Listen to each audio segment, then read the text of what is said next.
What is going on, you beautiful people? Coming back at you with another banger for a masterclass. And this one, to be honest, although they're all my favorite, this one I genuinely learned personally the most. Like, there was a lot of things that even I did not know that when he was going over, I was kind of shell shocked. This guy, Aaron Platt, is someone who I met with in another program, which is why I always say your network is your net worth.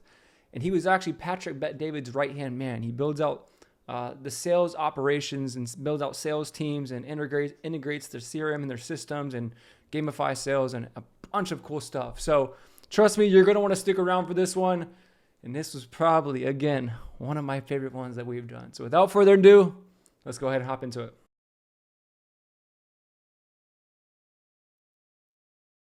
And by the way, as far as the assets, everybody, I'll drop them in the community Yeah, later on once Aaron sends them to me. there's gonna be quite a few of them, so you guys will be able to take these and run with it. All right, so this presentation again, there's gonna be some stuff that I skip. It was for this guy, Justin Saunders, at his event here in Miami a few weeks back. So there's gonna be some stuff that's not prevalent here. And like I said, I'm gonna skip some of the fluff so we can get straight into this stuff. All right. So let's get through it. So what we're going to start talking about, guys, is the evolution phases of your sales team.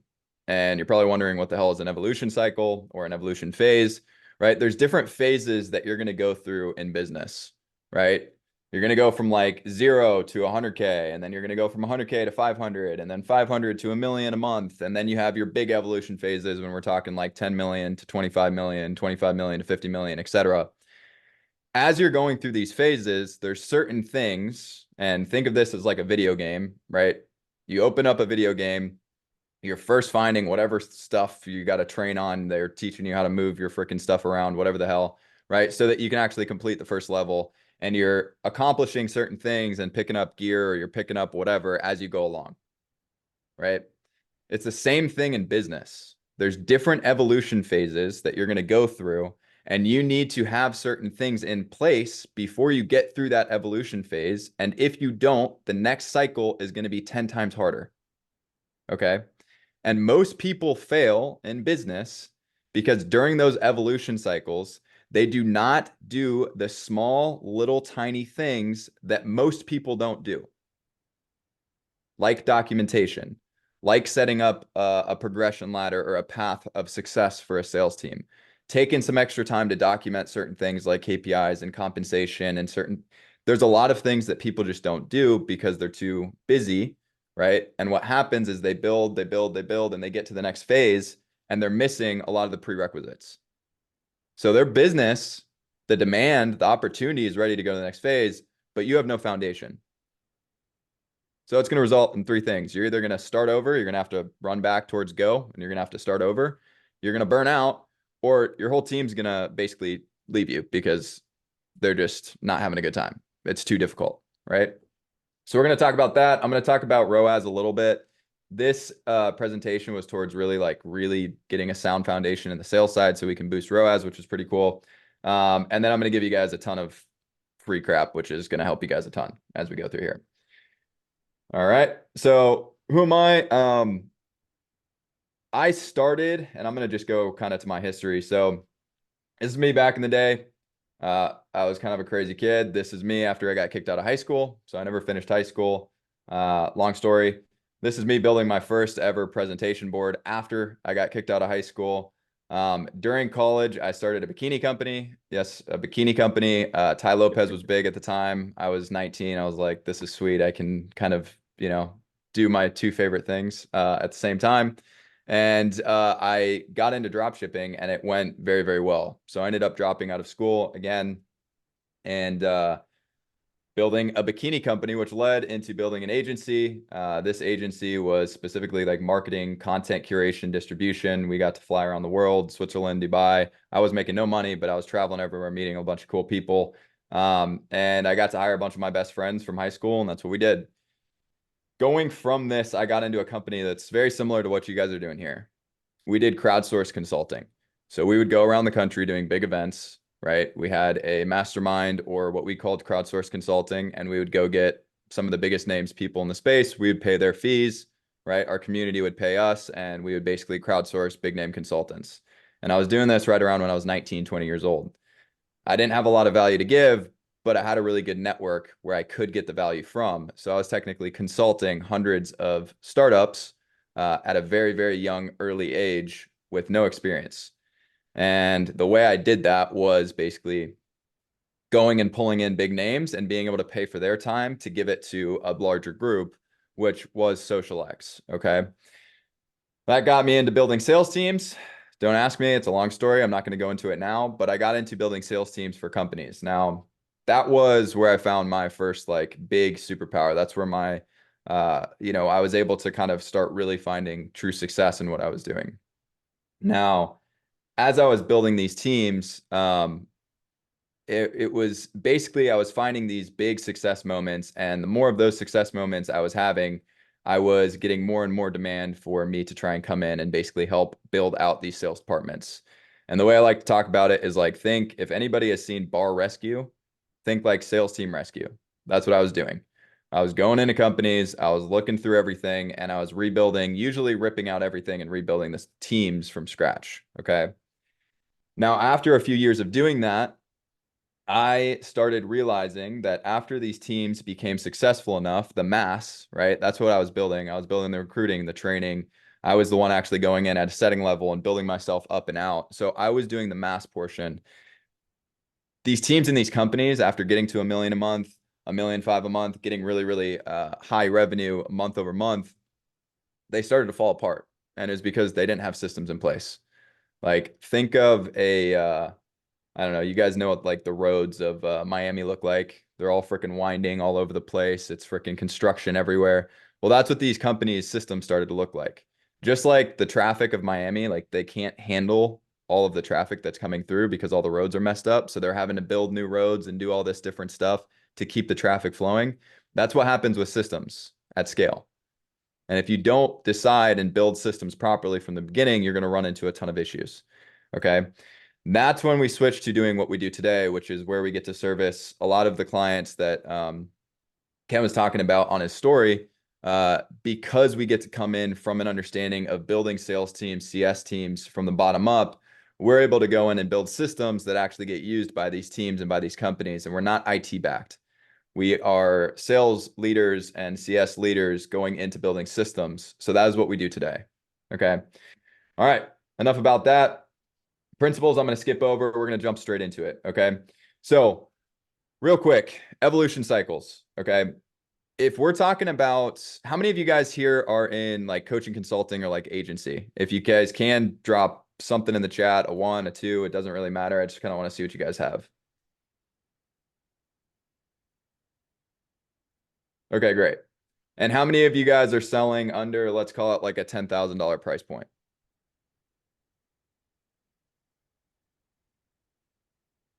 Is anybody selling over a $10,000 price point? Over. How much over?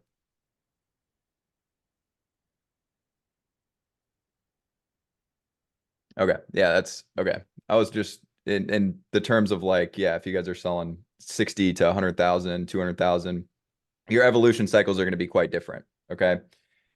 So what we're going to talk about, guys, is basically evolution phase 1 from 0 to about 250,000 a month. Is anybody here doing over 250,000 a month?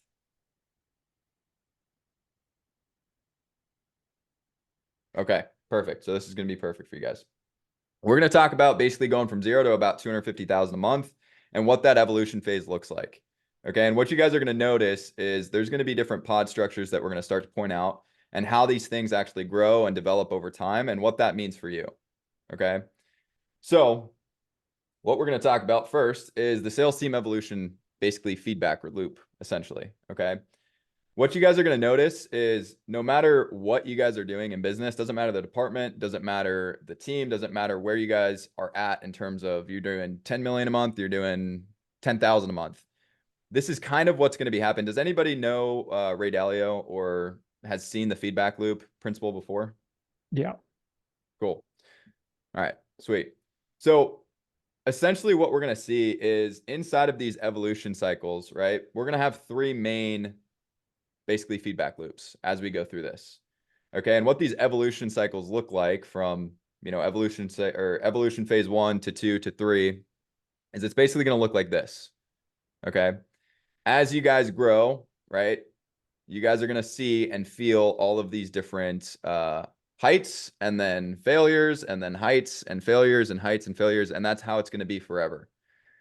What I've been able to do, because I've worked through this 0 to about phase 3 multiple times, is I've been able to identify kind of these different areas. And that's what we're going to go through today.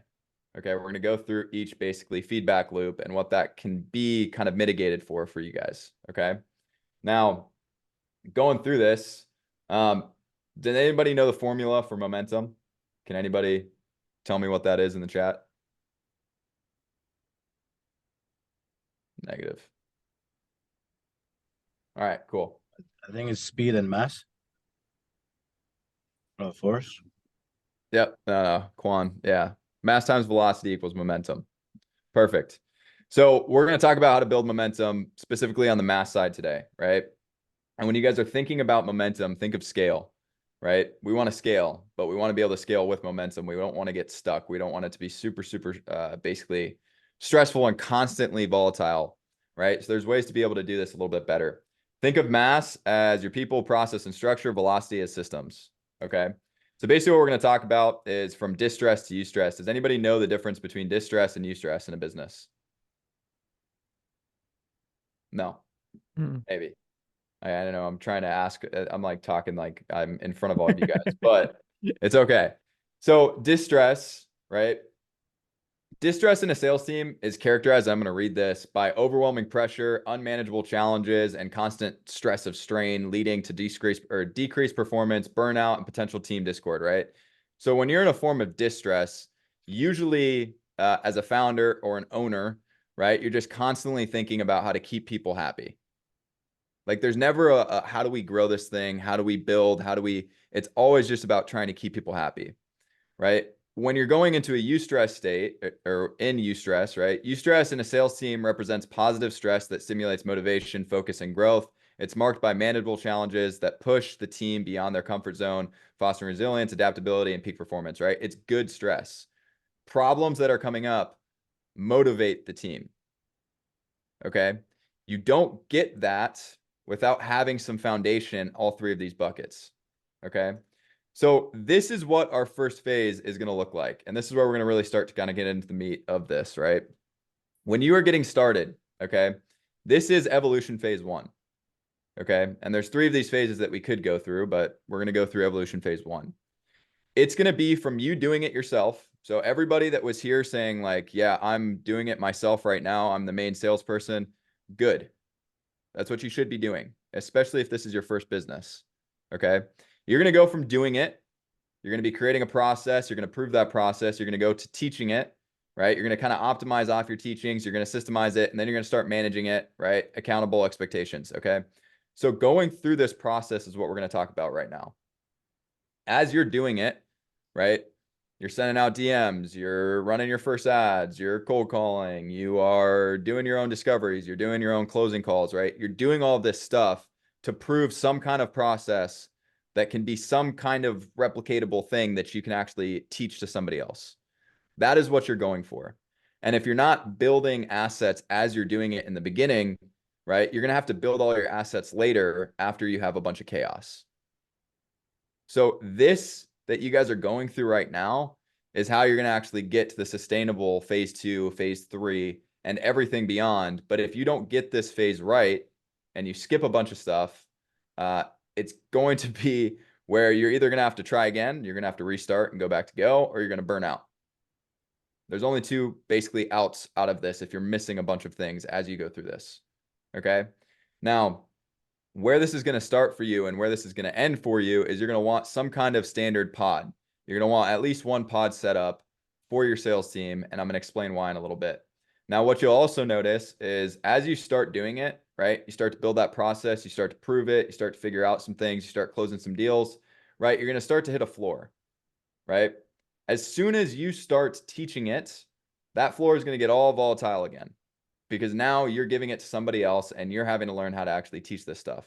And what you'll notice is this pain versus pleasure scale, right? And the volatility scale is going to go from hurts to feels good, hurts to feels good, volatile to stable. So if we're going back to these loops, right? Every single time you're in a evolution phase, you're going to go through about 3 of these floors, right? You're going to start doing it yourself. You're going to prove something. You're going to hit a little floor. You're going to bring in your first setter, your first closer, whatever the case may be. It's going to get volatile again because you have to learn how to teach this shit.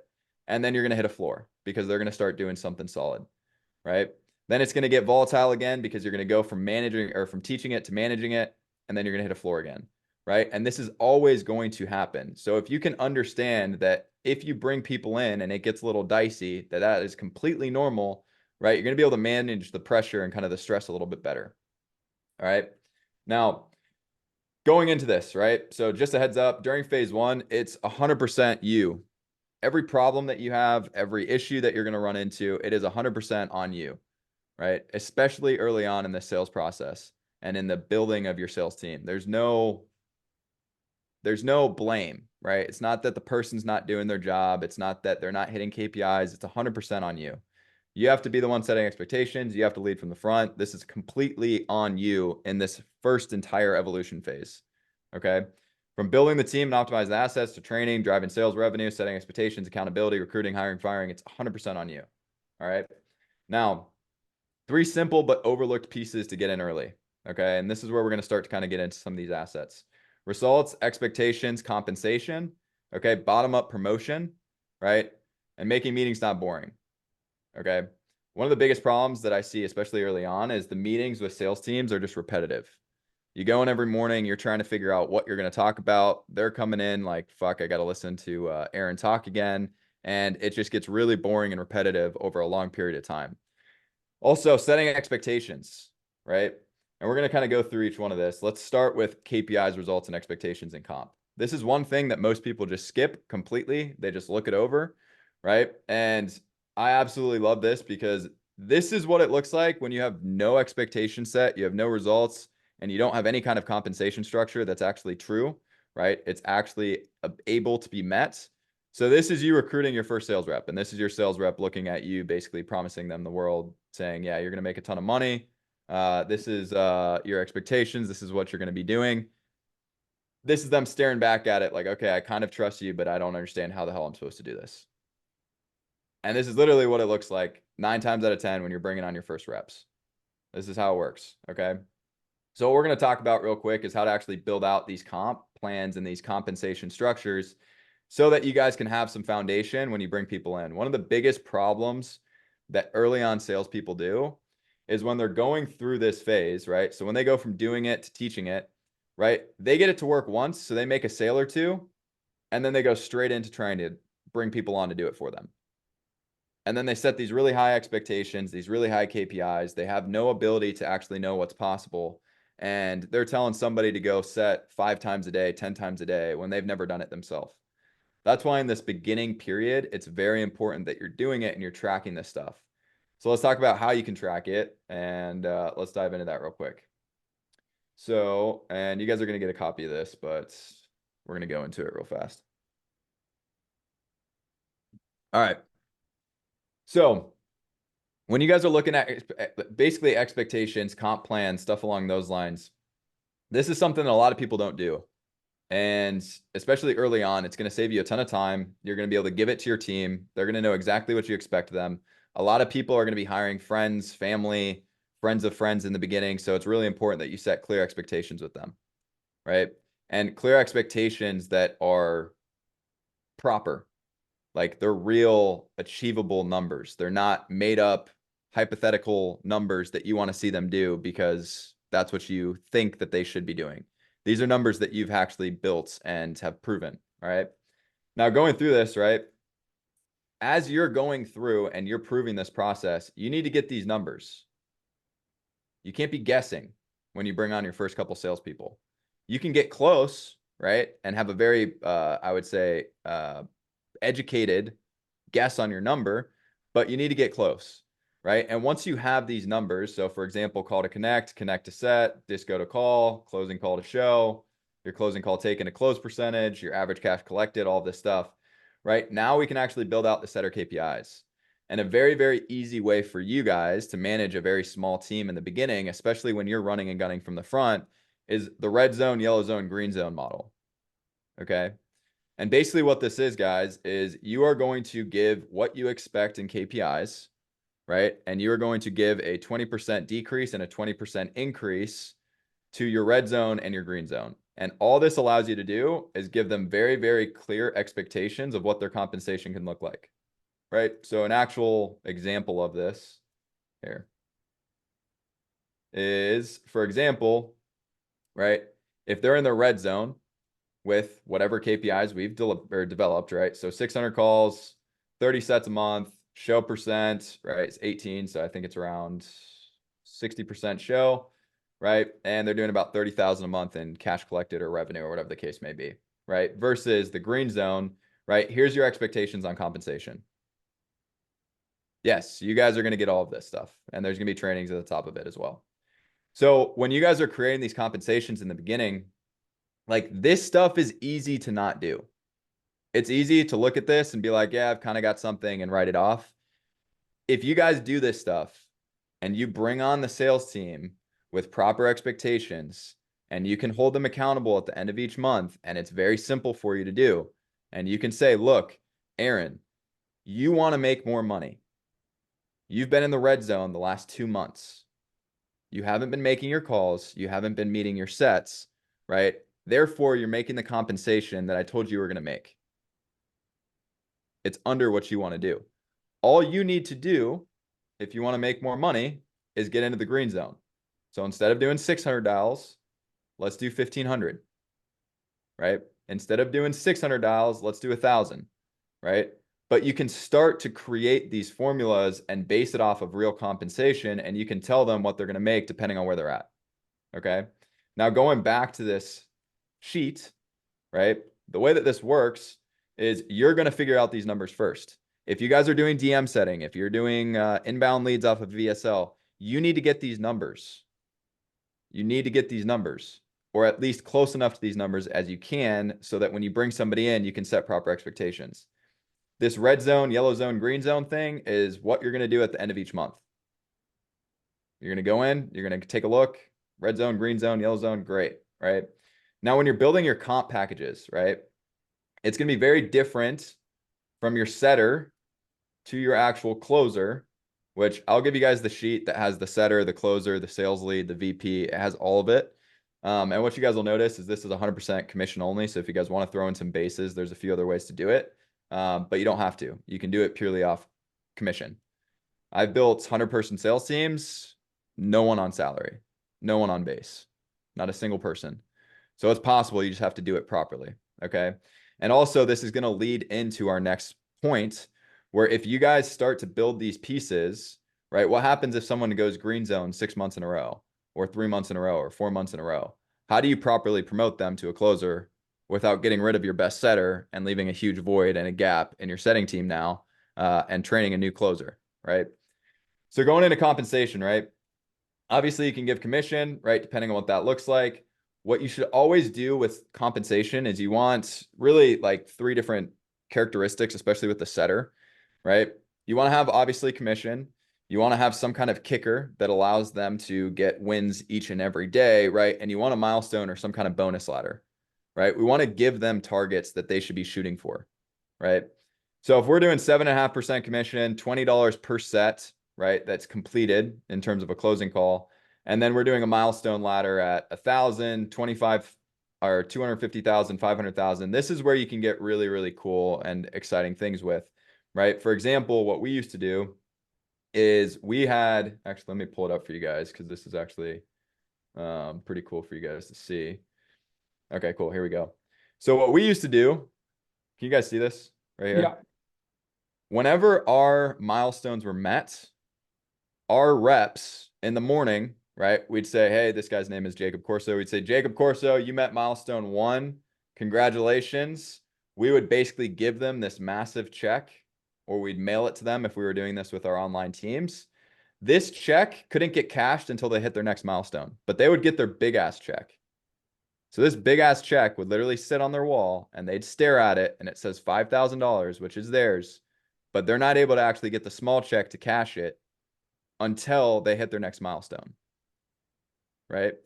And what we're doing here, guys, is we're giving them, and you're going to see how this stuff starts to actually stack on top of it, or stack on top of each other, is we are giving them very clear comp and expectations, right? So we don't have to constantly go back and be like, well, if they're like, well, I'm not making enough money, or this isn't working, or blah, blah. Like we're constantly holding them accountable to this. We're giving them a very clear comp plan, and then we're using these milestones to grow our setters into closers. And then we're going to grow our closers into sales leads. And once we are able to do that at least 1 or 2 times, we're then going to split off and we're going to start building our pod structure, right? Which looks like this. We're going to go from 1 pod to 2 pods to 3 pods. And then you're going to be able to start to introduce competition and a whole bunch of other stuff, which I'll touch on a little bit later, right? Now, this evolution phase is you. You have to start setting for yourself, and then you're going to start closing for yourself, and then you're going to start teaching, right? This is pod number 1. You have to be able to prove the model of taking a setter and turning them to a closer, and a closer eventually into what? A sales lead, right? So you can get to 2 pods. And this is what's going to take you through evolution phase 2. It's nothing fancy. It's just a really strong culture, really clear expectations, very clear path forward. If you guys are recruiting salespeople, and I want to give you a hypothetical scenario. Ken, you're talking to somebody, right? They're trying to recruit you as a salesperson. You're looking for a role. And they say, yeah, man, we can get you, here's your comp. This is what you're going to do. You're going to be setting, blah, blah, blah, blah, blah. But then you come to me and I say, look, man, you're going to start as a setter. These are the milestones that you need to meet. Here's your ladder. You can get to a closer as fast as you want. It's up to you. But here's how you have to do that. Here's how you have to meet my expectations. And I'm going to teach you, and I expect you to go from the bench to practicing, from practice to starting second half, from starting second half to playing first half, to being the captain of the team. Like, I expect you and I want you to do that. That's how we're building this. You have to replicate and leave a trail behind you, right? So everybody can climb and go as fast as they want through these ladders so you can develop your team, right? If your team's developing and it's all building leadership and people are building up, one, you're going to mitigate churn. Because as soon as somebody goes from a setter to a closer, from a closer to a sales lead, and now there's a team underneath them, you don't have to worry about people constantly leaving your organization, especially as your team gets big, right? And what I really want you guys to understand is all of this stuff happens in phase 1. This shit doesn't happen in phase 3. This stuff happens in phase 1. And you got to do these small, little, tiny things that you feel like you can skip, but you can't. You got to take time to document this stuff. You got to take extra time while you're in the sales process doing these things to actually build some of these assets, right? And we're going to get into that why we're going to do that next. But this is important. This is very important, and most people just don't do it. So you guys are going to get this sheet. What I recommend is you guys go through and try and get as close to these numbers as you can. If you're doing DMs or whatever, a different process, go ahead, right? But get these numbers, start playing with these numbers, right? Start creating your formulas, okay? And when you bring in your team members, or you're going to start to go from doing it to teaching it, they're going to have clear expectations. And what we're going to do with this, I'm going to explain next. You're going to get it afterwards, guys. You guys, I'm going to send everything to Ken. He'll drop it out to you, okay? Now, when you guys create your milestones, okay, this is where, oh, this is our monster doc. So hold on 1 second.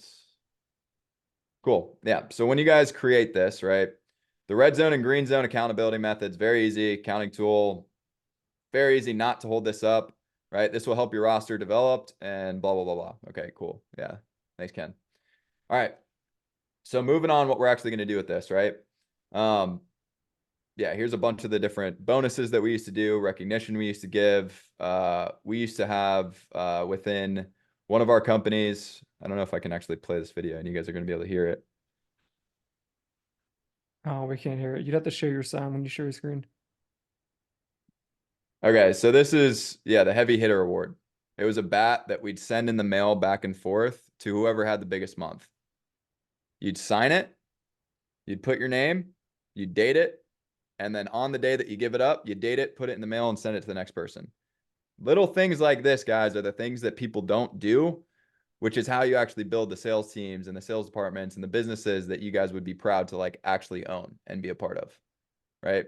You need to foster that environment from the beginning. Okay. That's just a random example, but yeah, recognition, future pace, and competitive bonuses. I'm going to touch on this a little bit. And actually, I'm going to go into this because this will probably be something that you guys, let me see here. I'm going to go into, let me see.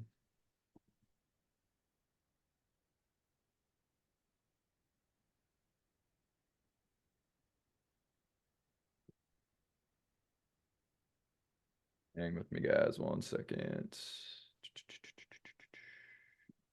Let's see. All right, cool. So this is basically how it's going to look. You guys are going to be starting here, right? You're going to build your way up. We're going to talk about that in a second. That's the next thing that we're going to talk about, right? And you're going to go to 2 pods, right? Now, when you get to 2 pods, right, the whole goal here is to actually build out competition, right? This is where you can start to implement competition, right? And how we start to do this, right, is one, what it mentions right here, which is future-paced competitive bonuses. Okay, future-paced bonuses are bonuses that they get in the future, right? One thing that we learned pretty early on is when, let's say, for example, these 2 teams are competing for revenue that month, right? So me and Ken are going head to head. Ken kicks my ass, right? Yeah, he crushes me. Okay. So he takes the W for January or February, sorry, right? Instead of giving Ken and his whole team a bonus, right, just a check and handing it over, what we do is we give them basically increased commission for the entirety of the next month. When there's momentum, you want to keep momentum. If I give Ken and them a big fat check, guess what they're going to do the full first week or second week of the next month? They're going to be chilling. You know how I know this? Because I used to do the same thing. I'd get my freaking huge fat bonus check and I'd be like, you know what? I'm good. Like I just made my commission for next month. Like I'm all solid. Like I don't need it. Right. So what we used to do is one, if they win, right, they get to hold something, right? So it's a crown, it's a sword, it's a whatever. We had a freaking samurai sword that we used to pass around, but the sales leads would battle every single month. And if team 1 wins, they hold an increased commission for the entirety of next month. So let's say team 1 wins, they did $1 million, right? And their commission is 10%, right? So overall commission was $100,000. Next month, they get an increase 2.5%, right? Well, if they just do that same number, they're going to get a bonus of 25K. So it's up to them. They could do a huge bonus or they could get a little bonus. It's completely up to them, right? And these teams are battling back and forth, wanting to hold that increased commission every single month, right? And it becomes a driver because A, every single month they know that they can take over for the next month, right? But B, it's enjoyable. It's fun. Like it gets people up in the morning. If at the end of the month, these 2 teams are like within 50K of each other, I guarantee you everybody's staying up until midnight to try and get that increased commission, right? It's the same thing with these milestones, right? Inside of that comp, right? If it's I don't know, Thursday, end of month, I know like our recognition ceremony meeting is coming up on the 1st of next month, and I desperately want to hit this freaking $100,000, right? Thursday night, Friday night, Saturday, Sunday, I'm working because that's a target that I want to hit. If you don't have these targets, right, it's very easy for somebody to just be like, yeah, no, I'm good. Like I'm finished with my day, right? I'm good. Okay. Now, let me see where I was at. Okay, cool. So that's competition stuff. There's a ton more stuff that we can do here, but I'm gonna keep it moving. Now going into promotions, right? Bottom up sales team development. Now, this is probably one of the most, if not the most important piece that if you guys do anything, this is what you guys need to think about. Just think about it. You don't have to do it yet, but think about it, okay? When a sales team person goes from setter to closer, closer to sales lead to VP, and you have that upwards motion and progression, right? The first person that's doing that is you. And if people are being promoted without leaving a cookie trail for the next person to come up behind, you're doing your promotion process wrong, and you're going to be the one still building assets, scripts, resources, etc. forever. So what we want to do with our promotion process is when somebody goes from a setter to a closer, we want the setter to leave behind all of their best assets. We want them to write their script. We want them to fill a drive with 10 of their best ever discovery calls, right? We want them to do all of the things that we would normally do, right? So 6 months, 12 months later, every single best setter that's ever come through your organization that's gone to a closer has now built their own training curriculum and their own way of them doing it, right? For anybody that comes up behind them. And what this does for you is as you guys start to build this promotion and these milestones and people are starting to grow and go through these roles, right? And go from setter to closer, closer to sales lead, you're not even going to recognize the training resources, the scripts, the materials anymore 12 months later. Why? Because the ones that you built are going to be, they're going to be shit compared to everybody else's. And you're going to constantly be updating your training materials as things change and as people progress, going through your pieces, and you're going to be getting it from your best people that you have ever gotten. So how do we actually set this up, right? When you guys have these milestones, right? And real quick, do you guys understand what I'm talking about here? Setter, closer, closer, sales lead, VP, like as people are progressing. Is everybody? Okay, cool. A lot of people, when they promote somebody, right? A setter does something really good. The setter's like, hey, Ken, like I want to try closing. I want to try closing. Most people are like, okay, cool. Yeah, let's let them try closing. And that's like their promotion process. There's no big recognition. There's no checklist.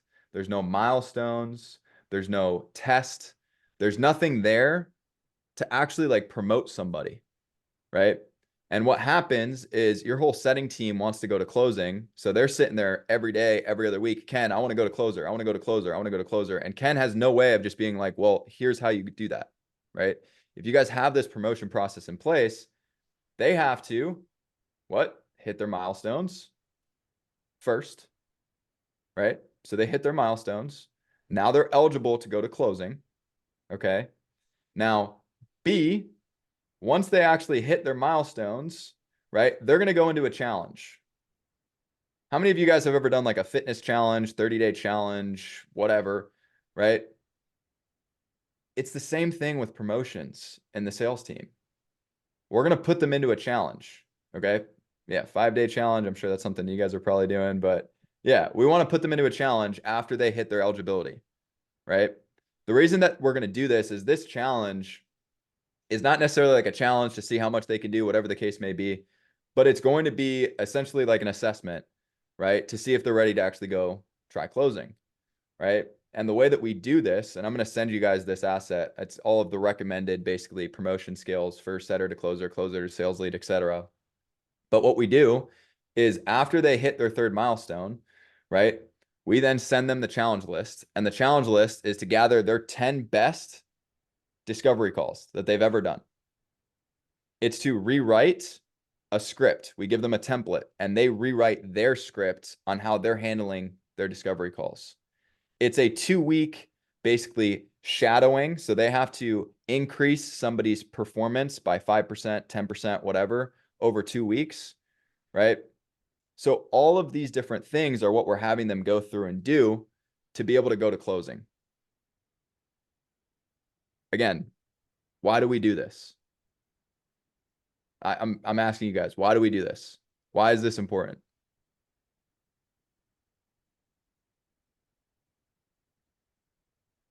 Breadcrumbs, habit loops, momentum. Fuck yeah, momentum. Evolving. Yeah. The simple thing, guys, is as you grow a big sales team, there's going to be this ever turning cog that just needs to be filled with new resources, right? Training, all of these different pieces that need to go into this curriculum for setters, for closers. You guys are going to change your product. There's going to be a new lead source. You do not want to be the person doing that when you have a 20, 30, 40, 50 person sales team. You don't. And it's actually much better that as you become more disconnected with the ground level of the sales team, that your assets are being built by the people who are successfully going from setter to closer. So after you promote 10 people from setter to closer, guess what you have? You have a war chest of 50 call recordings, the best ones that they've ever done out of 10 different people. You have 10 different scripts, okay? You have 10 different people below them who are being developed, right, as they get promoted, right? So all of this stuff is now leaving a trail behind them for the next basically phase of people to come through. And this is simple, but it's hard at the same time. You have to hold people to this. You can't just get lazy and because you need a closer quickly, be like, yeah, you can close now, because it completely defeats the purpose of this. Now, the second piece of this, right, is the official recognition. How many times, and I'm sure some of you guys have seen this, and you can put a 1 in the chat. You're on a sales team and you're a setter and they're just like, yeah, you can start closing now. Or you yourself have a sales team, or maybe not you, but somebody on the Zoom call, right? Has a sales team and you just need a closer. So you just grab whoever you think would be best and say, hey, you're a closer now. There's no fucking recognition in that. There's no excitement around that. There's no I earned this. There's no I deserve this. There's no I hit these objectives and like, fuck yeah, I'm going to closing now. There's none of that. There's no recognition, right? What needs to be in place is if somebody hits their milestones, that's when you pull them aside and you say, hey, you're ready to start your assessment. They start their assessment, right? They complete that assessment. You give that official recognition in a meeting in front of everybody. Say, this guy did it. He went through all of his milestones. This girl went through all of her milestones, and they're officially moving to closer. That's how you promote somebody. Even if your team is 3 or 4 or 5 people big, it's important. Salespeople drive off of a couple different things. Freedom, right? Compensation, right? Like no cap, very high earnings compensation. That's why people are in sales. And then recognition. At a certain point, if you're making 40, 50, 60, $70,000 a month in commission, you don't give a shit about the extra 10K as a bonus. You don't, right? But maybe you want a little extra freedom. Maybe you want more recognition, right? So these things can start to come into play. One thing we used to do, and this is just a side note, is when our closers started making like that kind of money, we then started doing basically the top revenue producing closer for each quarter. We would go and pay for like a press run. So they'd go on Yahoo Finance, they'd go on Bing or freaking BuzzFeed and like all these different things. So our top closers were now battling for like recognition and press each quarter, because we realized we couldn't motivate these guys with bonuses or money anymore. They didn't give a shit. They were driving the cars they wanted. They had the, they did not care. Right. So we had to find different ways to do it. All right. So before I move on, does anybody have any questions around this? The goal, and I'm going to sidetrack, I'm going to go back a little bit. Find your KPIs, build your first comp or your expectations, your KPIs. Let that lead into your milestones. Again, your milestones should be accomplishable in like 3 to 6 months. It shouldn't be something that's like a 12-month run rate. Like if somebody who's crazy good comes in, they should be able to get this and be able to run it and push through. The faster people are promoting, the better. Okay. You're going to take that, you're going to create your compensation. Okay. And then that's what's going to build off of your milestones. And you're going to create some kind of assessment. And I'm going to give you guys some stuff for assessment ideas, but it should be call recordings, right? Some kind of mentorship, and then rewriting their script, right? Give them a template, have them load all of their best 10 calls into ChatGPT, consolidate a script there, have them rewrite it, format it, etc. Okay. Daniel, what's up, dude?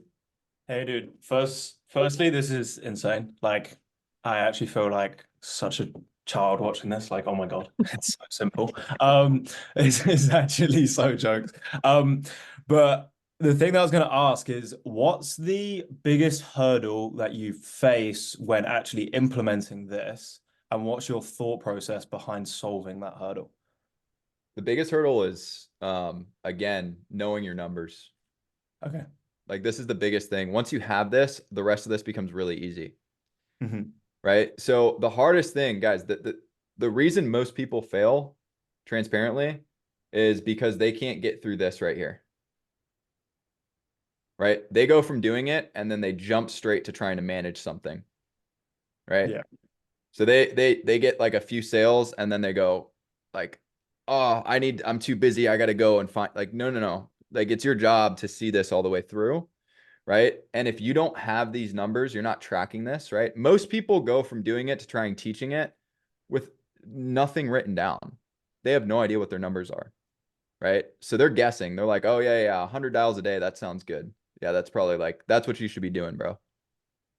Okay. And then the sales team's like, "Dude, you're giving me freaking 20 leads a week. Like, who am I supposed to be calling? How am I supposed to be doing this? Like, I don't understand. Like, you haven't given me any train."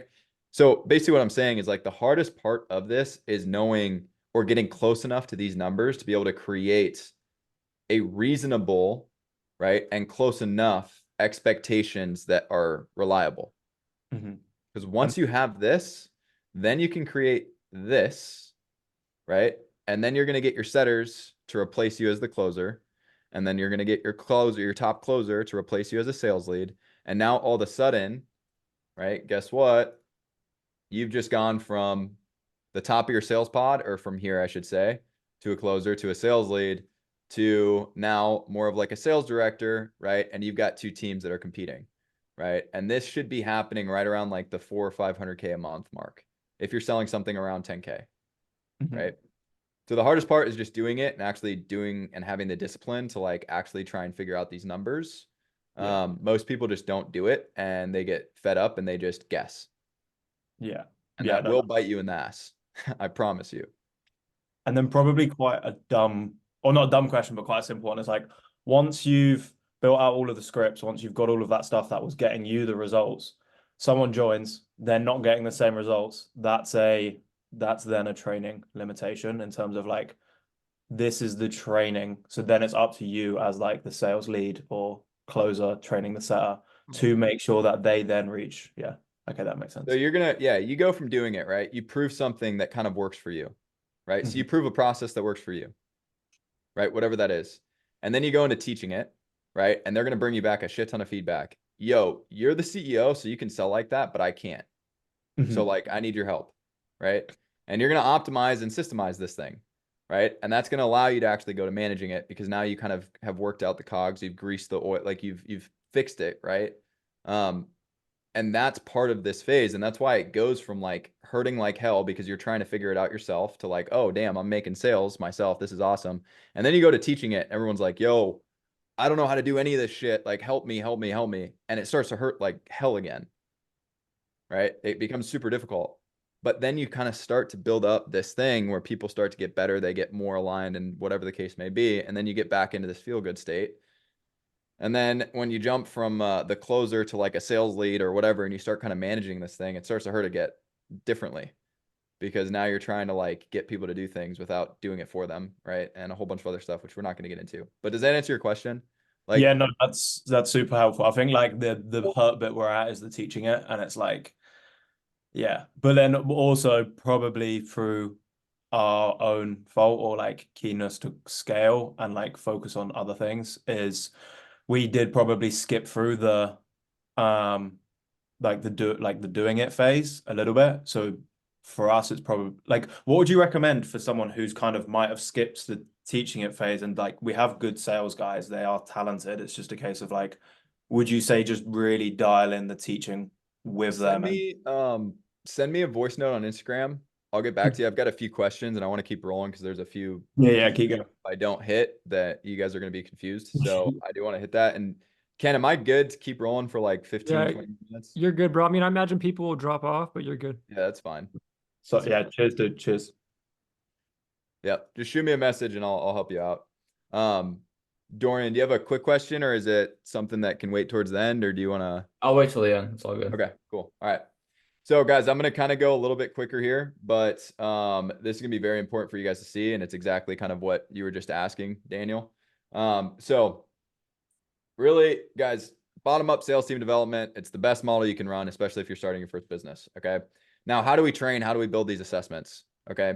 Very, very easy. We're going to take the challenge approach again, right? So Daniel, if you're trying to figure out, like where or what you missed, right? This is how we build our first training.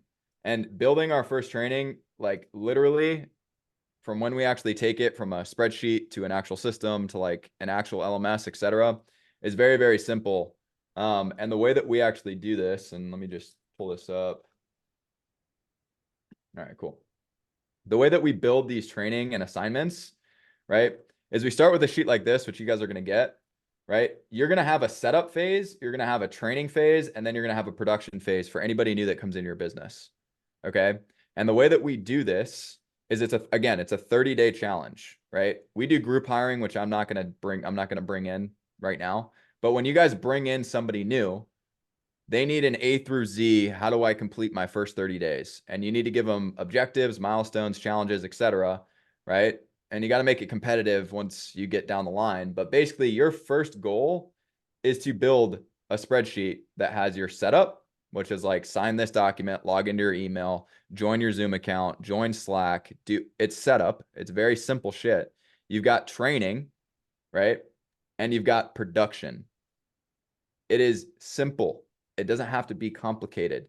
And if you just get this lined out, all you have to do is train one person top down on Zoom with the recording on, and now you have your entire training curriculum for your setting team.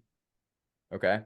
So when you're thinking about building training, it's very, very simple. You're going to go through a setup. There's going to be one checkpoint, which is usually a form. We usually have like a form that triggers them like, hey, they've completed checkpoint 1, right? When they go through training, right? They submit basically, I'm ready for leads or whatever the case may be, like that form, because the first part of the training is like script and product and knowledge and watch these recordings and blah, blah, blah. The second part of training is like actually getting to work, right? And then they have production. So make your first 500 calls, make your first 1,000 calls, make your first 1,500 calls, set your first 5 discos, set your first 10, whatever, right? And we want all of this done in the first 30 days. Okay. It's easy. We're giving them foundation, right? You're set up in our system. You know where everything is, right? Now we're going to work on your capability, right? So actually training you, and then we're going to see if you want it, right? In order for a role or somebody to fill a role and it actually work, they have to obviously be capable, right? They have to want it, right? And they need to actually have some kind of an understanding of what you're actually trying to get them to do, right? So there's a want, there's a need, and there's a know-how that has to be in here. So very, very simple. This is how you're going to build it. Again, right? I'm not going to go too far in depth, but the way that this works is as you guys build this, you literally take somebody top down, link to the training. It's all freaking Zoom videos. Like you can make it very, very simple. This is how you properly ramp people. Eventually, you're going to have your setter one. You're going to have your closer one, right? You're going to turn it into leaderboards. So you're going to be able to see who's the best person that's ever come through your challenges, right?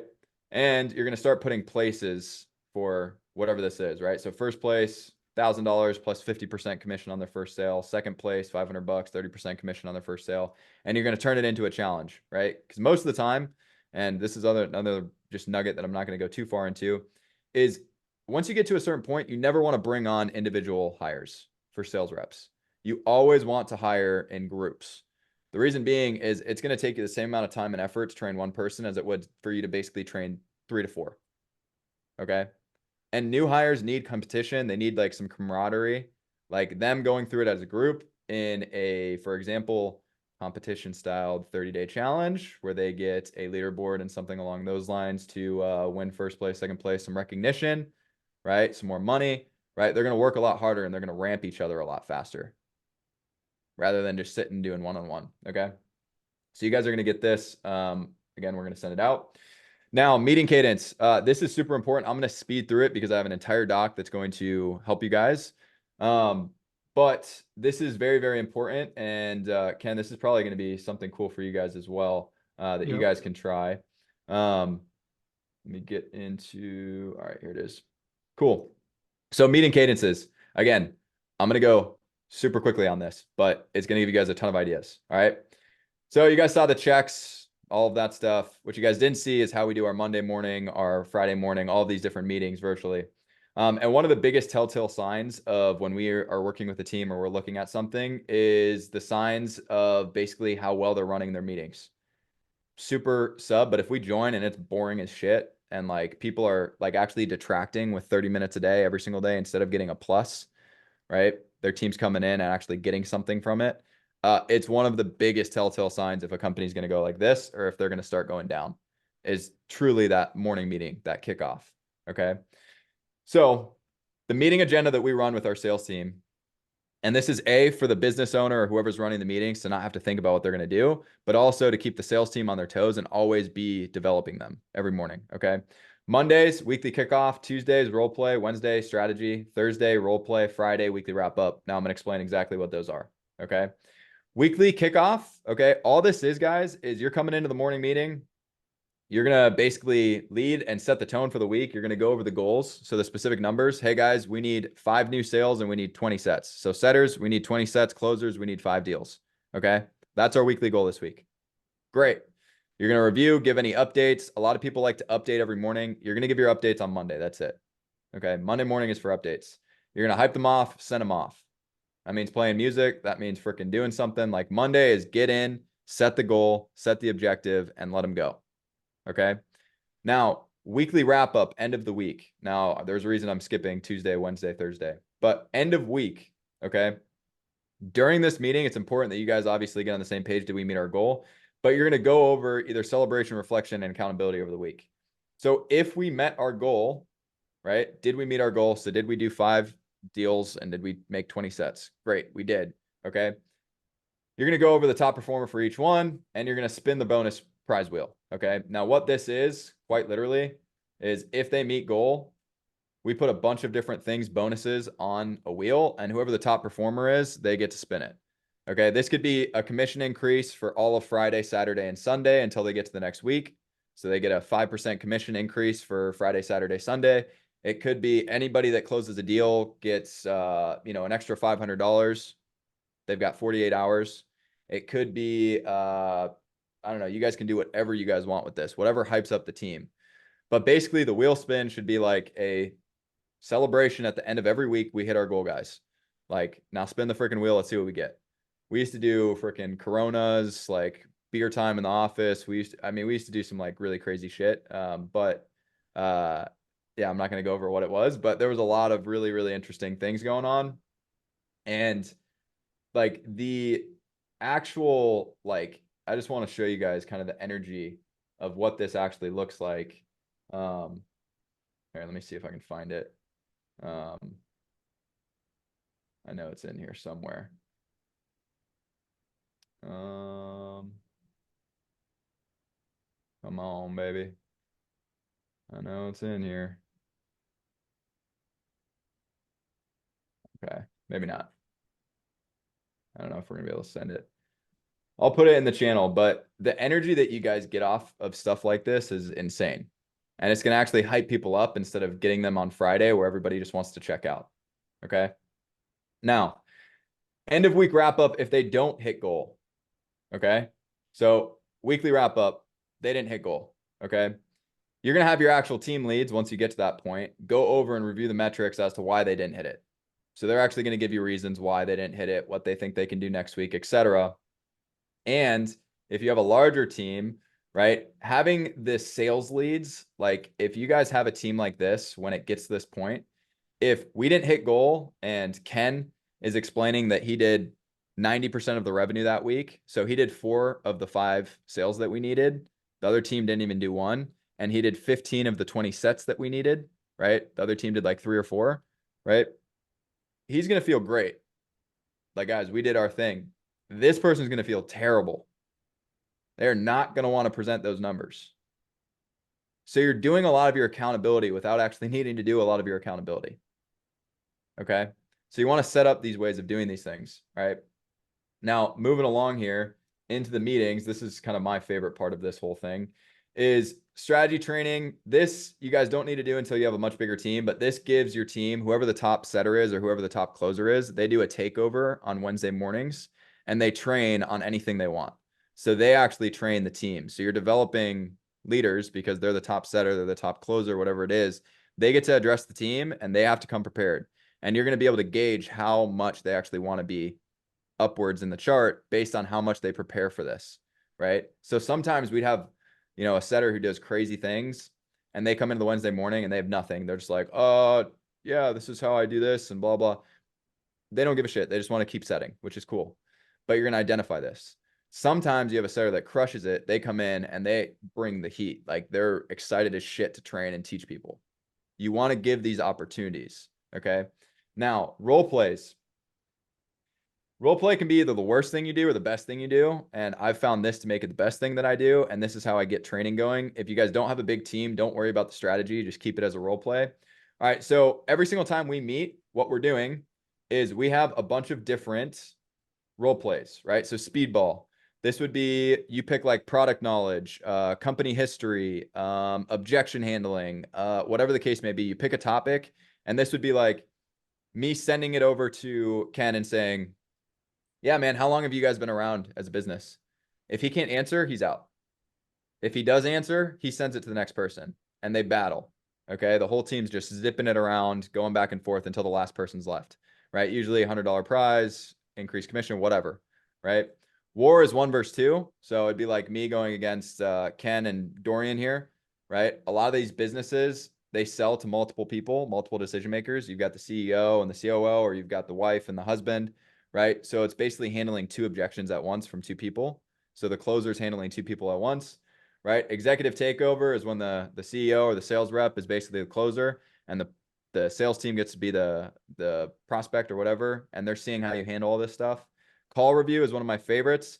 Every single salesperson on the sales team has to keep A, their best recording, and B, their worst recording in their pocket at all times. Because if we hit call review, we're going to spin the wheel again and it's going to land on somebody on the sales team, and we review their first 15 minutes or their last 15 minutes of their call. And the whole team reviews it. Okay. And then you've got heads up, which is just 1v1. You break everybody out into Zooms, they one-on-one. All right. Now, what we do is we use pickerwheel.com, which you guys can save, and we put all these role plays on the wheel. So when we get in Tuesday, Wednesday, or Thursday morning, all we're doing is everybody's there. Great, guys. We're spinning the wheel. Okay, cool. It is speedball. Boom, we're in it. No one fucking knows what we're going to be doing that morning, but it keeps everybody on their toes and it keeps people excited because they have no idea what they need to come in prepared for. And if every single day you're doing the same role play, people are going to be coming in lethargic. They're going to be bored. They're going to be chilling. If they come in and they don't even know if they're going to have their call reviewed, or if they're going to be on the 1v1 or the 1v2, or if they're going to be in the executive takeover or whatever the case may be, they got to stay on their shit. And it excites people, right? Especially when you start putting some ideas and some bonuses and stuff along those lines around this, right? And again, you're doing the same thing at the end of the week. You're spinning the freaking wheel. You're spinning the wheel, right? So your meeting cadence should be designed so that A, you can do it without thinking about it and it's still exciting. B, it needs a structure that when you move up and out, somebody else can do and run efficiently and effectively. C, you never, ever, ever want to run meetings just because you feel like you need to be running meetings. You always want to be getting a plus out of each meeting, right? Monday, we're setting the tone. Tuesday, Wednesday, Thursday, we're developing and training. Friday, we're doing recap, a review, shout outs, recognition, etc. Okay. And where you guys would do the recognition of these milestones being met, signing the big checks, whatever the hell you guys want to do, is going to be in that Friday meeting, right? Or the Monday meeting. Okay. So that's how this works. Now moving along here, and I'm going to try and really speed this up. Sorry, guys. So biggest thing when you're going through this, right? Phase 2, what does it look like? You're going from optimizing to systemizing to replicating, right? You're getting out of this sales lead into a sales director role. You've got 2 pods. Again, you're going through that same feedback loop. There's going to be about 3 loops. I'm not going to go too far into it, but you're going from doing it to optimizing how you do it, from teaching it to systemizing how you're teaching it, aka what I was just showing you guys. Instead of having it in a spreadsheet, you're going to build it into an LMS, and you're going to make that training be delivered automatically through something like a system, HubSpot or whatever, right? So when they onboard, all of those trainings and deliverables are going to be sent to them automatically. You're not going to have to do all this stuff manually again. You're going to go from managing it to replicating managers. So instead of you teaching the bottom level, you're going to be teaching the top level. So these things change as you go through this. Going past that, I'm not going to go into this. I'm not going to go into this. Book suggestions. 10x is easier than 2x. This is one of the biggest things that you guys need to see. I would love to touch on this, but I don't think I'm going to have time. Sales acceleration formula, probably the next best piece that you guys should look at. Going past that, again, I'm not going to go into this. Yeah, this is one thing I'm going to touch on. So systems, guys, and I don't want to go too far into this, but early on, this is going to be kind of what your process looks like. Your marketing team is going to be delivering leads to your sales team like this. They're basically going to just be chucking a freaking bucket of water towards them, right? Your sales team's just going to be freaking taking it in the face, leads all over the place, trying to find shit. Like, where do I find my leads? Who do I call today? All this stuff. And then let's say they do make a sale. They're going to be dumping this over to fulfillment like this, right? Like, you're going to just be pouring it over and saying like, yeah, here, catch guys. Good luck. Like, I sold them. And they're going to be like, dude, this is a realtor. Like, we work with freaking, I don't know, anything but realtors, right? The sales team's gonna be like, I don't care, I sold them, dude. Like, good luck, right? So one of the things that we would go into is kind of the system architecture and how this works. And this is kind of what I want to end with. I'm going to send out some assets. There's an AI prompt. I'm not going to go into it now, but it'll write all of your drop-off coverage, emails, SMS templates for you. You're going to fill out a few things. I'm going to give an example real quick. This is going to write all of your pre-call, no-show, or pre-call, no-show, and follow-up cadences. It's a prompt for ChatGPT. You put prompt A in, and then prompt B in, and then prompt C in, and it's going to basically spit out all of your sequences for you, which will be really cool for helping you guys plug up kind of your systems. And again, like, I would go really deep into this, but I'm not going to. The second one that this will write all of your Facebook hooks for you. So when we're writing ads, again, this is way out of left field, but it'll help you guys a ton. It's all of the best, basically, converting ads across a bunch of different platforms. You guys are going to fill in this, and you're going to prompt ChatGPT with it, and it's going to write all of your ad hooks for you. So literally, this is what it spit out for us. Like, we guarantee you transform your CRM chaos into sales machine in 30 days. Skeptical, you should be, blah, blah, but it changes all of your hooks, right? And also, it's going to write your VSL for you, a whole bunch of other shit.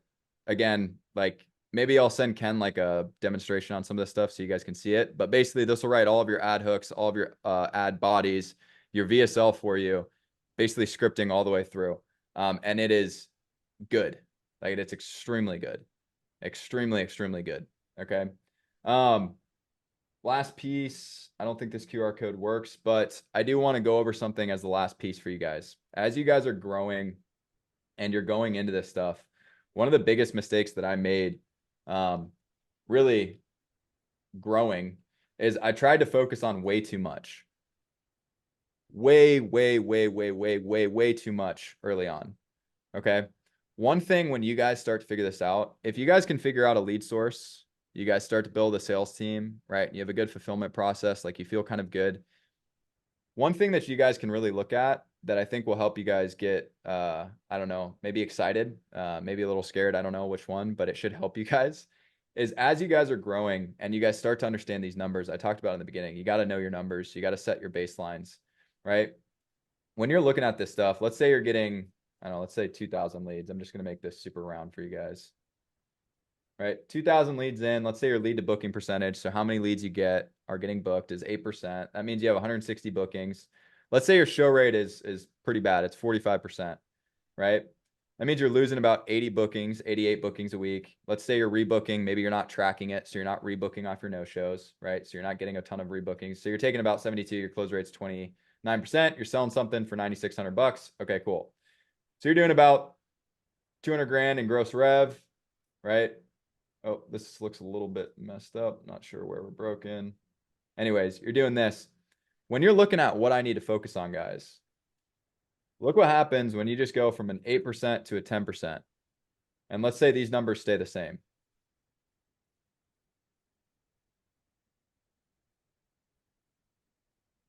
You can add 600,000 a year, by changing no numbers, except for going from a 2% increase off your lead to booking from 8 to 10%. It's a $500,000 increase a year. So when you guys are trying to build your business, understand you're going to be getting a lot of different information in. What you guys need to realize is like, you need to really hyper focus on what's necessary as you guys are growing. And if you guys can start to understand these evolution phases, evolution phase 1, 2, 3, you guys are going to start to understand what's important so that when you guys get these assets and these foundational pieces in, that's when you guys can go to something like this and take a look and say, cool, if we go from 8% to 10% in the next 2 months and we can get our show rate up, let's say 5%, and let's say we start rebooking at 10%. Okay, great. That's a $1.2 million increase on our year. And you can start playing with these things and start understanding these things. And this is what you guys need to get to.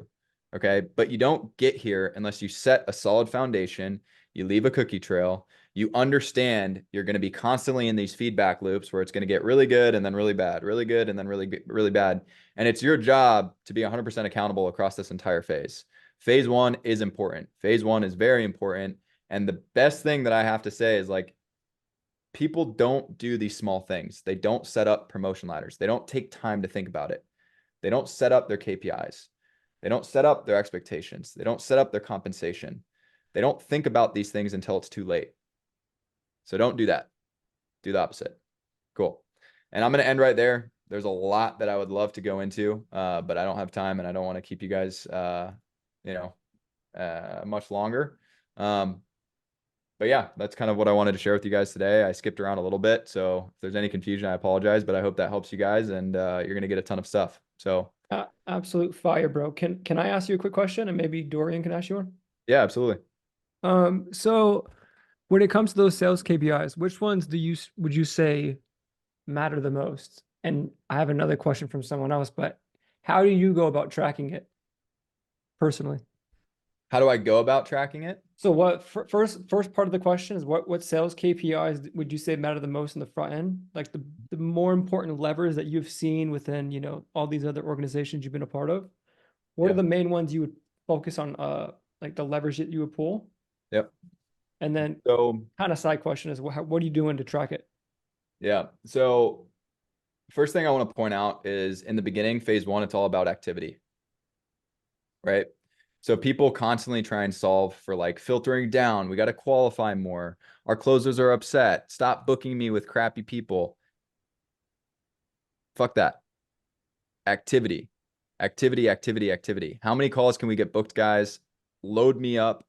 I'm closing right now. Load me up. Load me up. Let me teach you. Let me teach you. It's all about activity. So in the beginning, right, your KPIs are going to be really heavy activity. Like, guys, I want to do as much activity as we possibly can.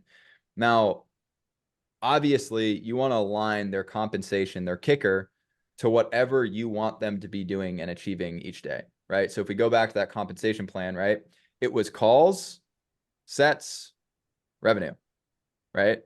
And if we went up to expectations, it was calls, sets, show, revenue, right? So our kicker, right, that $20 extra thing every time they do something is set around setting appointments that show up. Every time you set an appointment that shows up, $20 extra dollars, $50 extra dollars, $100 extra dollars, whatever you guys want to spend, right, on that. But you want to align people to whatever you're trying to get them to do. And those milestones help them set targets. If they're aligned to what they need to be doing, right? So like their compensation makes sense, but then there's no targets. Like, what are they getting hyped up to go towards, right? So you need to set those targets. So as you grow, right, from phase 1 to phase 2, it's going to be more about like really becoming more effective, right? Maybe less activity, but more production, right? So that way you're going to start to go like, okay, cool. So how many calls and emails and texts is this person taking or making to actually get a set? Okay, this person, it takes 80 activities to actually get one set. This person, it takes 60. Like, what's this person doing differently? Right? You can start to like look at things and try and set proper expectations there. And what you guys will notice too is like the bigger your organization is, the more revenue you're doing, the less you need to make drastic changes. if I pulled that calculator back up and we were talking about 10,000 leads and somebody who's selling, 500 units at 10K a month, your minds would be exploded by what a 0.2% increase on lead to booking does. A 0.2 increase on show rate does. A 0.2 increase on any of these metrics does for those companies and those organizations, right? And as you guys start getting bigger and bigger, and I'm not going to pull this up too far, but I do want to show you guys a little bit of what this looks like, is when you guys get bigger and bigger and bigger, right, you guys are going to have a fuller and more complete understanding of your entire process with your numbers, right? So you're going to know your entire front end side from marketing to sales. You're going to know your marketing numbers. You're going to know your fulfillment, so your back end revenue, right? What your upsell percentage is, how many testimonials you're getting, what your referrals you're getting, all these different things all the way through, right? So for front end revenue, back end revenue, profitability, all of this stuff, and you're going to be able to literally look at this and tweak these numbers every so often. And that means 1 month, January, you're focused on this number. Month 2, you're focused on this number. Month 3, instead of doing all of these different things. So when it comes to measuring and stuff, we use HubSpot. I mean, HubSpot is where we track everything. In terms of how we track everything, literally, I'll show you guys kind of like what maybe one of these might look like. But we're setting all of our goals and dashboards and reporting. Let me go to, cool. So like we're using stuff like this. Our PIF versus payment plan, cash collected versus goal versus last month, our SKUs we're selling, our next up to close, closing rates, show rates, cash collected, commissions. Basically, all of this stuff is happening inside of HubSpot. If you guys don't have HubSpot, manual tracking, Google Sheets, like that'll do you guys fine for now. But yeah, we're tracking as automated as we can so that accountability can be easy. And I think the earlier that you kind of set that up, the better, obviously. Because it's going to take something off your plate and you're not going to have to make as much guesses. But yeah, I hope that answers your question. So start with activity, then you're going to want to filter down for like more of effectiveness. And then once you get back, like it's just driving performance at that point, right? So putting in more competitions, more expectations, stuff along those lines. Love that. Cool. And what was the second piece of that, Ken? No, you kind of answered it. It was just like tracking EODs. We had someone on the team ask about it. So Cool. yeah, Yeah. you kind of pulled it up with HubSpot. Yeah. Dorian? I just want to know more or less like when you're building a team from, I guess, the ground up, how are you finding the talent? Like, how are you sorting through them, like filtering and whatnot? Yeah, so okay. Let me sprint this real quick. So when we are building teams, okay, let me go to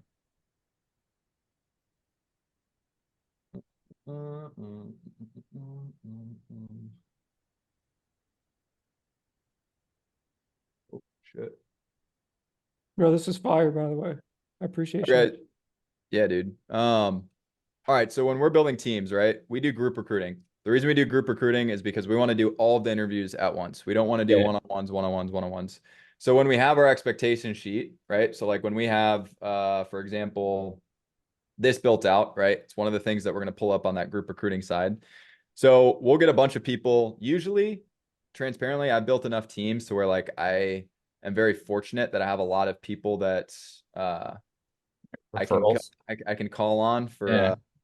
placement and stuff. Yeah. What I did in the beginning, honestly, is I had my sales team, part of their promotion was bringing in referrals Okay. for people that might be interested, right? Because Yeah. if a setter goes to closer, we have to bring in a new setter. Yeah. We can't do it unless like they can't get promoted unless we have somebody to fill their spot, right? Yeah. Because you don't want to go from doing 100 sets a month to 50 because your best guy went to closing and now he has nobody to close. Yeah. But the format of how we do this is they'll submit applications. Those applications get qualified or disqualified through our system, right? And then all of the automated correspondence basically, hey, come to this group interview. On the group interview, we explain to them everything that's going to happen, right? What we're looking for. We go over the growth plan. Like, guys, we're here. We're going to here in the next 3 to 6 months, right? Here's our expectations. Here's the compensation. If this isn't for you, please jump off. If anybody jumps off, cool, right? Most people are going to stay. And basically we give them a script. We say, hey, handle this objection. Why is this a great role for you? Why should we look at you over all the other candidates? And you're going to film that and send it to me. I need it in 24 hours. Here's the form. Don't ask again. It's right here. Click this open, send it in. And they send in basically video apps. Those get disqualified or qualified. We add them to the second group interview, and then we make all of our hires from there. Right. Okay. And then what I was talking about inside of the actual, like right here, this is a great representation of this, right? We're going from a Google sheet, wherever this thing is, right? Assignments, closers, to a system that gets triggered anytime somebody gets hired as a setter, hired as a closer. It's now emailing them all of their next steps, delivering them all the training materials. It's taking them through onboarding for the next 30 days. Yeah. So that's going from like doing it, process V1 to systemizing it, evolution phase 2. So you can get to evolution phase 3. But I'd say in the beginning, man, like for where you should be looking, you got to build some hype around the team. Yeah. Right. The big checks, the freaking bats, like you got to build some hype, right? That team that I was showing you, 90% of our talent was from Florida. Do you want to know where the headquarters was? Middle of fucking nowhere, Indiana. But we had people moving from Miami and California. We had people coming from all over to come in there because they wanted to be there. I never had to recruit, right? So you want to start with obviously places that you can get good talent from. One of the best places that I've found or I've suggested for people to find their first initial hires is their actual client base or the people that they've talked to that really wanted to buy what they had, but didn't have the money. Okay. Right. So if you have a bunch of DQs or people that can't afford it, start there. Talk to them. Hey, I will teach you about this. I will train you and you're going to start making money, sales, but like you got to be committed here. And I'm willing to do that trade. Right. Yeah. And those people, they're going to be hell yeses, not like, I don't know, Yeah. For your referral system, now obviously anyone can refer someone. How do you get like an incentive to bring on good people?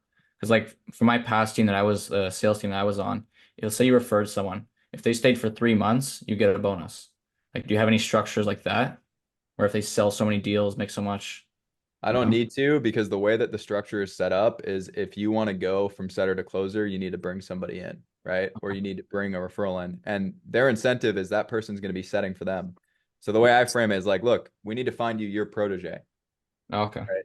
Like we need to find you your protege. Who's that going to be? Right? Who would you be fired up every day to work with? Like we need to find that person. How can I help you find that person? Yeah, so they just work as a team. 100%. Like Okay. that's going to be the person that's feeding them. They're going to teach them. They're going to bring them in, make them more money, right? And dude, there's nothing more rewarding than going from a setter to a closer and then bringing in your buddy. And then like 3, 4, 5, 6 months later, they're buying their favorite car. You know what I mean? Like that's how you build stickiness in a culture. It's like, I brought you in here. I'm responsible for you. You're doing really well. You're bringing people in now. Like that's how you build that culture. And that's how you really just like, you don't need to recruit. Like that's just part of the job. Right. So I hope that helps. Appreciate it. Yeah, absolutely. Any last questions, guys?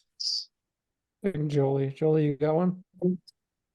Hey, Aaron, thank you so much for tonight. It was awesome.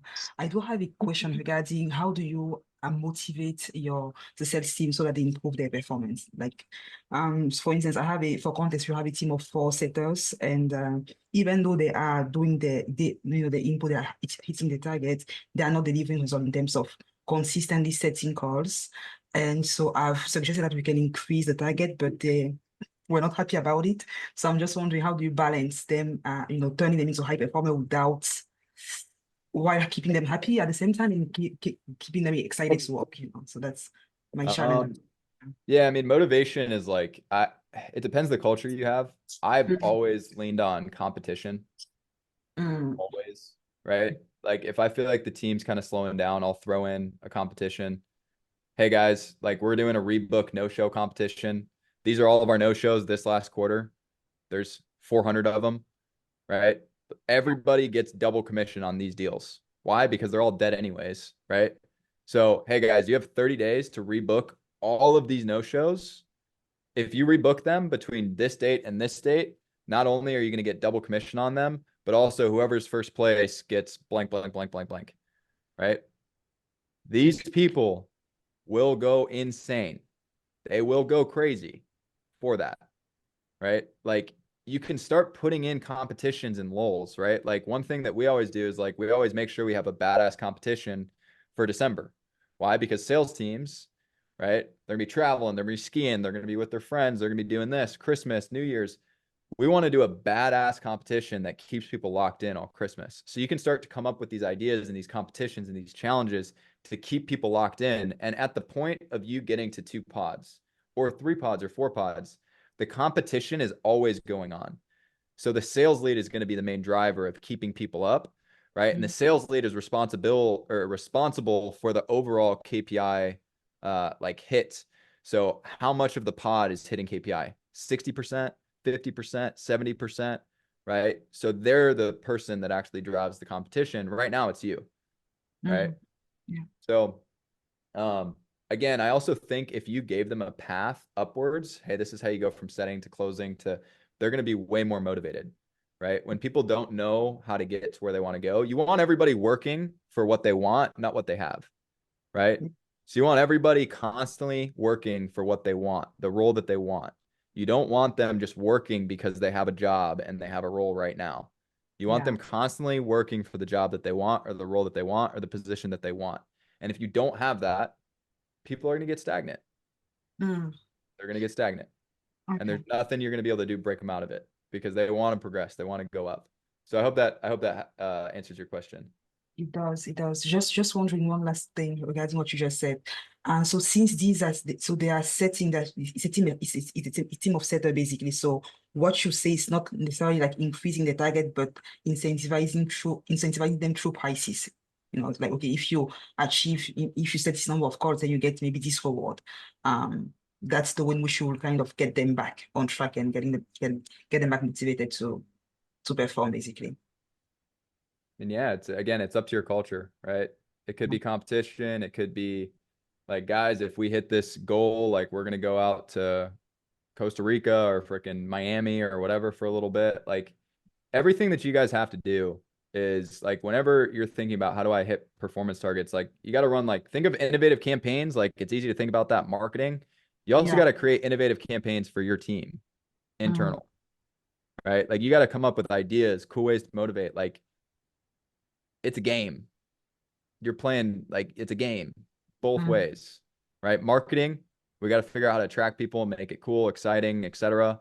Internal, how do we make people hit goals? Same thing. Campaigns, right? So this shit should be fun. Like it's gonna be hard, but it should be fun for you guys. Like do the shit that you would want to do, right? Like I want to give away freaking cars someday. I want to freaking have a Ferrari on the line for my team, you know, and a few, you know what I mean? Like I want to do stuff like that.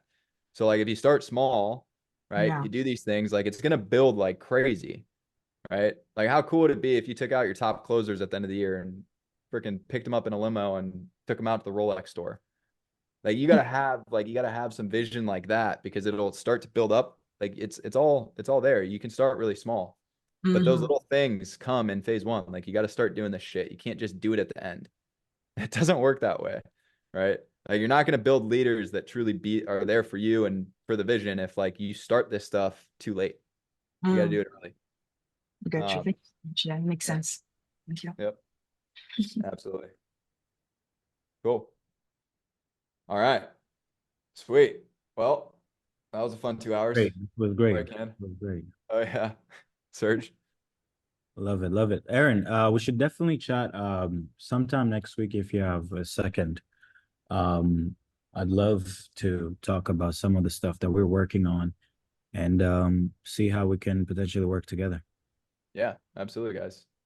Yeah, and yeah, I'll end with this. My DMs are open, guys. If anybody has questions, feel free to hit me up. And yeah, I don't sell any of the sales team stuff anymore. So you guys need it, I got you. I'm giving it away. It's not something I sell. So don't feel like you can't ask me something and I'm going to pitch you on something. I'm not.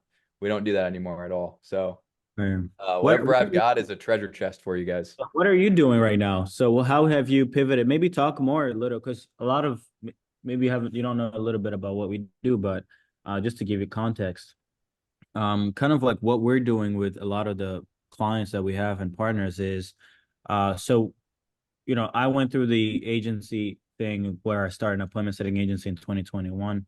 Mhm. And we're doing appointment setting through DMs and things like that.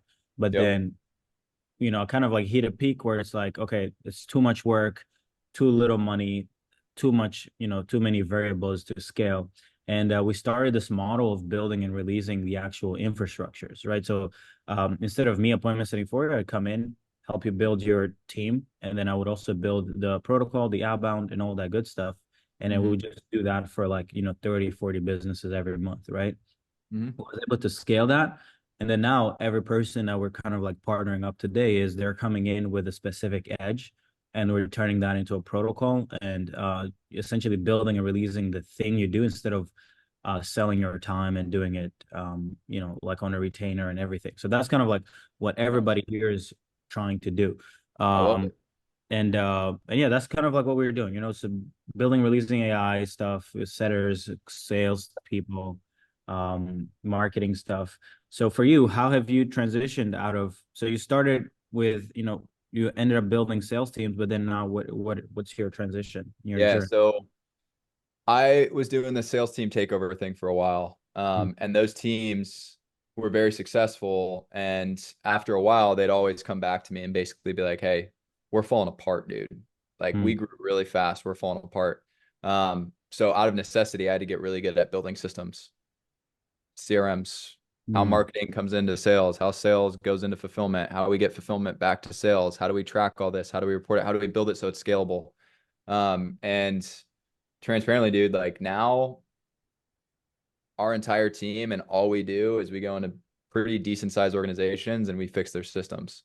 mm. So we go in and we redesign, audit, implement, and basically scale all of the systems for them. At the beginning, we were building on everything like Salesforce, Close, GHL, Infusionsoft, you name Yeah. it, we're building everything. Now we only build HubSpot. That's it. We won't touch anything else. We're 100% built off HubSpot.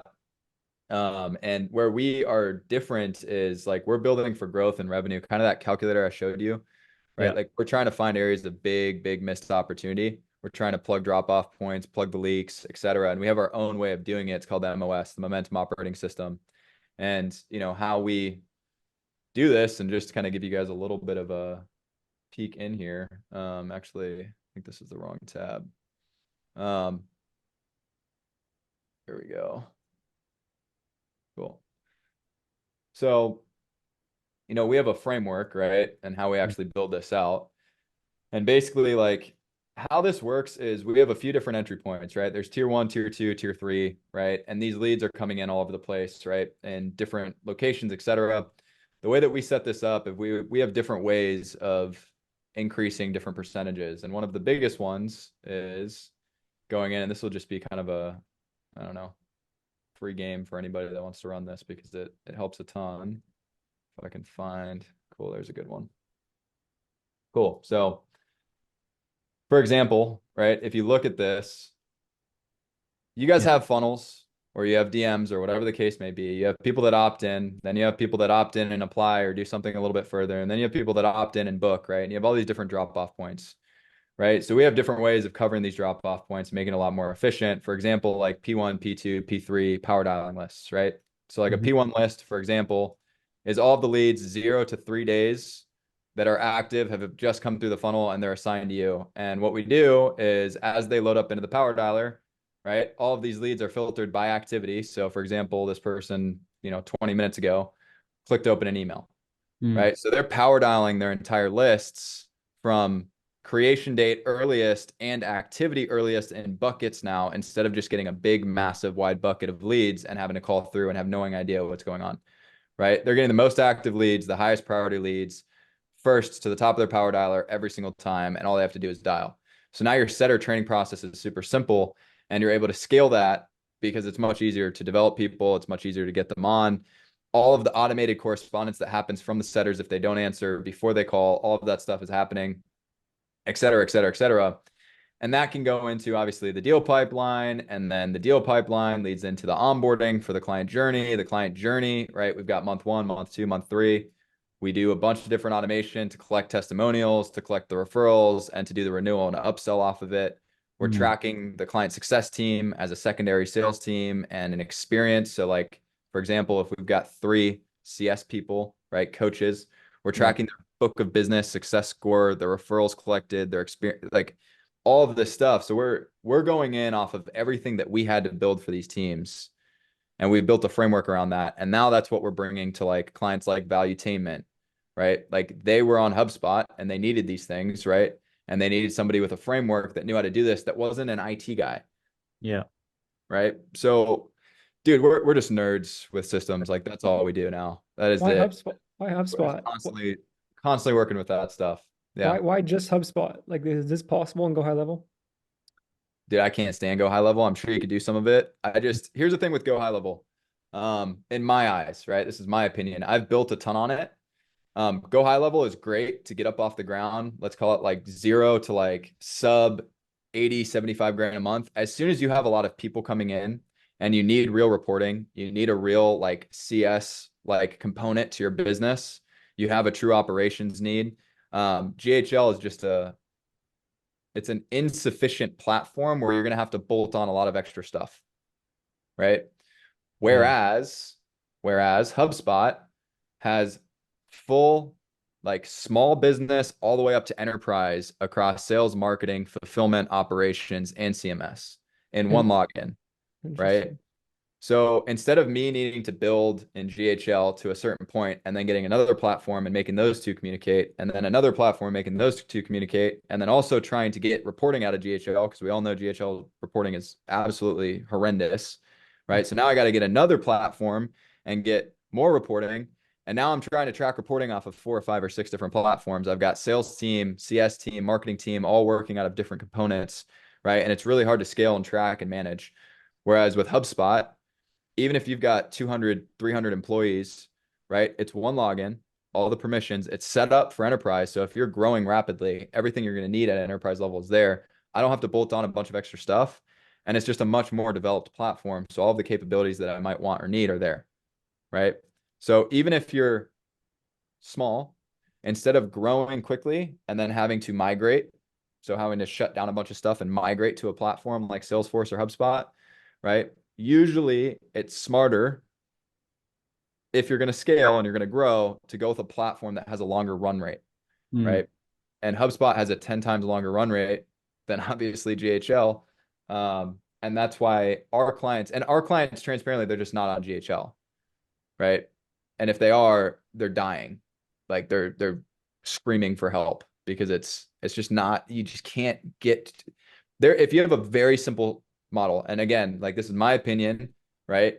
If you have a very simple model, you don't have a ton of individuals, there's not a bunch of different departments, right? There's not a big delivery, there's not a long fulfillment. Like there is ways that you can use GHL all the way through scale and beyond. But that's not my clients, right? So we just don't mess with it. We Does just HubSpot can't. track? I'm sorry to cut you off. Does it track economics? So like, are you able to pull cost per book call from marketing lead to see touch Bro, points all the way through I can acquisition pull costs? any number that you want. You can replace high rows, you can replace Stape, you can replace everything. Like if I spent 30 minutes just showing you the reporting, you'd cry, because it's fucking awesome. And it's all in HubSpot. It's not anywhere else, right? You don't have to use a Plecto or a data box or whatever, Google Sheets. Like it's not, you don't need to do that. Your marketing is in one system and in the same system as sales, and your sales and your marketing are in the same system as your fulfillment. It's one contact record that's holding all of your data points, all the way from when they enter, all the way through when they close as a client, all the way through fulfillment. There's no jumping systems to try and get data points. Does that make sense? Yeah, that's So interesting. it's way smoother. There's no tossing data back and forth, right? Now you can do that, right? You 100% can. But we want to focus on growth. We don't want to focus on like firefighting 24/7. So that's why we like HubSpot, right? Interesting. Yep. Yeah, I might have to jump on HubSpot. Let me know, dude. Let me know. Yeah, yeah. And yeah, one thing too is if you guys are looking at HubSpot, like hit up Ken or Serge or any of these guys, because HubSpot, if you go through HubSpot, it's expensive as hell. Yeah. HubSpot, if you go through a partner, like take like 50-60% off the ticket price. Interesting. It's like Hyros. Yeah, you got to know somebody to get good pricing. So Interesting. Okay. yeah, just be careful with that. Don't start your sales cycle with a sales rep, because you'll be basically you're going to get held to a much higher price than if you go through somebody that has connections there. Yeah. Love it. Love it. Awesome, guys. I hope everyone enjoyed today's training. This was pretty fucking amazing, actually. Now, for sure, you know, a lot of the things that he covered are things that you need to get rich to start experiencing. You know, like some of these problems are not, you don't experience until you actually create them. So let's get to work. Let's get rich. Yeah. There's nothing. Let's experience more problems. Let's deal with more problems, and let's try to hope for bigger problems. Yeah. I'd love to ask one more question real quick. Sure.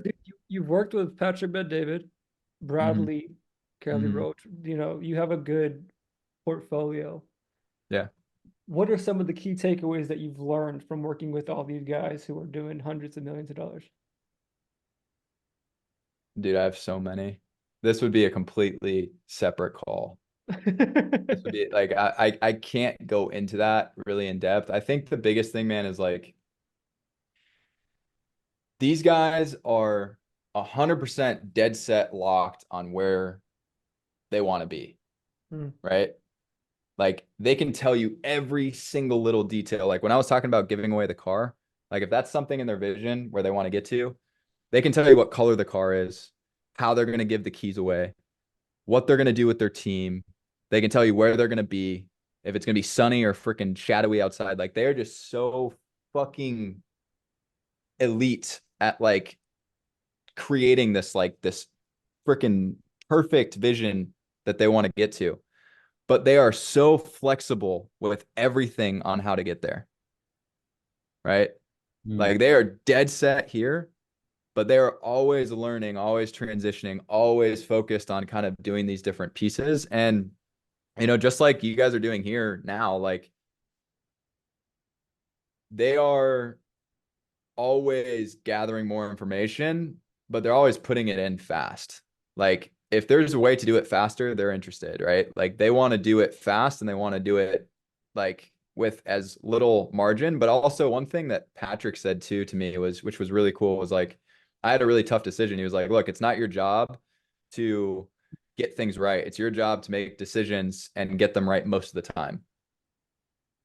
Right.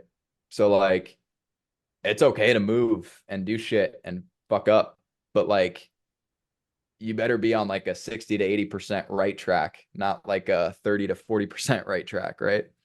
So I mean, dude, it's like these guys are great. And like when you start to get into these circles, like it's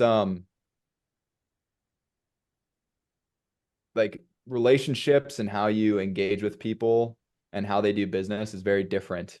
Like it's not transactional at all. It's like opportunity for opportunity. Hey, I need help here. Cool, I can help you. And then down the line, they give you like an opportunity, for example, what Patrick did with us with SLS. Like now we're the headline sponsor at Mar-a-Lago in 2 months, right? So like we wouldn't have that opportunity if we didn't do a ton of stuff to help, just to help, right? Like that's a sponsorship that we shouldn't have. We shouldn't have it, right? But that's just kind of how this stuff works. So like you got to get to a position and a place of like, I don't need anything from this person. I believe in what they're doing and I'm going to help them grow and then they're going to help me grow. And that's just kind of how this stuff works. To get there, you really have to be, sorry, my phone's ringing. I don't know where it is. I hope y'all took notes. Yeah.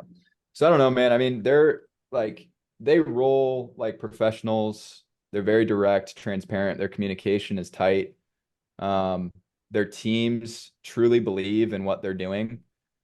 Like if you went to somebody on Patrick's team and you're like, yeah, man, like I don't really like Patrick that much, they'd defend Patrick and tell you, even if you had a gun to their head, like they would defend that person, right? Like they're all that tight of a team. So I think as you guys are building and growing, one of the things that I've realized this year and last year is like, if you want to be multiple times successful, right? You have to build a team that's going to be with you as you go through your next things. And if you're the CEO or you're the founder, that's just your role, right?